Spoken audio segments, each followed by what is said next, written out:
ময়মনসিংহে ক্রেতাদের নাগালের মধ্যেই রয়েছে নিত্যপণ্যের দাম। এ বিষয়ে আরো জানাতে যুক্ত হচ্ছেন আমাদের সহকর্মী ইলিয়াস আহমেদ। ইলিয়াস, বাজার নিয়ে কি বলছেন নিম্ন আয়ের মানুষ, ক্রেতা বিক্রেতারা কি বলছেন জানাবেন। ময়মনসিংহের বাজারে ব্রয়লার এবং কক মুরগির দাম কিন্তু বেড়েছে, অর্থাৎ গত 3 দিনে আমরা দেখেছি যে ব্রয়লার মুরগি কেজিতে 30 টাকা এবং কক মুরগি বেড়েছে কেজিতে 50 টাকা, এবং বিক্রেতারা বলছেন কি কারণে দাম বেড়েছে সেটি নিয়ে কিন্তু তারা কোনো কথা বলতে পারছেন না। অর্থাৎ তারা বলছেন যে বেশি দামে ক্রয় করে কিন্তু তারা বেশি দামে বিক্রি করছেন, সেই বিষয়টি বলছিলেন। এছাড়াও সাপ্তাহিক ছুটির দিন আমরা দেখেছি যে ময়মনসিংহের বাজারে বেগুনের দাম কেজিতে কিছুটা বেড়েছে, অর্থাৎ কেজি প্রতি বেগুনের দাম 20 টাকা বেড়ে কিন্তু দেখেছি 80 থেকে 90 টাকা কেজি বেগুন বিক্রি হচ্ছে। এছাড়াও ঢেঁড়সের দাম বেড়েছে, লতার দাম বেড়েছে, এবং এছাড়াও আমরা দেখেছি টমেটোর দাম কিন্তু সাধারণ ক্রেতাদের সাধ্যের মধ্যে রয়েছে, এবং ক্রেতা বিক্রেতারা বলছেন যে দাম নিয়ে কিন্তু তারা মিশ্র প্রতিক্রিয়া ব্যক্ত করেছেন। আমরা যদি ব্রয়লার মুরগির দাম কি কারণে বেড়েছে, কেজিতে কত টাকা বেড়েছে একটু জানতে চাই, কি কারণে বেড়েছে এটা বলতে পারলাম, কিন্তু 3 দিন আগে 160 টাকা ছিল, এখন হঠাৎ করে 3 দিনে ডিফারেন্স। আজকে আপনার 40 টাকা 45 টাকা বেড়ে গেছে, অর্থাৎ অনেক ক্রেতা আসতেছে, দাম জিজ্ঞেস করতে চলে যাচ্ছে।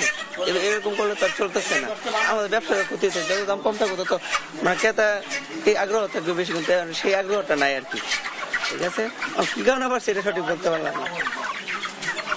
হঠাৎ করে দাম বাড়ার কারণ কিন্তু এই ব্যবসায়ী বলতে পারছেন না, এবং ক্রেতারা কিন্তু আসছেন এবং তারা কিন্তু খুব প্রকাশ করে কিন্তু তারা আবার চলে যাচ্ছেন, সেই বিষয়টি আমরা লক্ষ্য করেছি। এবং যারা ক্রেতা রয়েছেন তারা বলছেন যে বাজার মনিটরিং ব্যবস্থা যদি জোরদার না করা হয় তাহলে কিন্তু এই যে নিত্য প্রয়োজনীয় পণ্যের দাম যে প্রতিনিয়ত বেড়েই চলেছে সেটি কিন্তু কোনোভাবেই নিয়ন্ত্রণ রাখা সম্ভব হবে না। এছাড়াও অনেক ক্রেতা বলছেন যে পুরো রোজার মাস জুড়ে কিন্তু তাদের মধ্যে যে সবজির দাম সেটি কিন্তু নাগালের মধ্যে থাকলেও ঈদকে সামনে রেখে কিন্তু কিছুটা সবজির দাম বেড়েছে, এবং তা নিয়ে কিন্তু ক্ষোভ প্রকাশ করেছেন, এবং বাজার মনিটরিং ব্যবস্থা জোরদারের কথা কিন্তু সাধারণ ভোক্তা যারা আছেন তারা কিন্তু জানিয়েছেন। এখানে কিন্তু ক্রেতারা তারা বাজার করছেন। আমরা যদি একজন ক্রেতার সঙ্গে একটু যুক্ত হতে চাই, জানতে চাই সবজির দামটা কেমন। সবজির দাম মোটামুটি এখানের দিকে সস্তার দিকেই আছে, তেমন একটা বেশি দাম না। আরো কিছু বলবেন? বেগুনের দাম বেড়েছে, বেগুনের দাম অনেকটা বেশি আর কি, যে 100 টাকা কেজি আর কি প্রতি কেজি, আর অন্যান্য দাম মোটামুটি সীমিত আছে।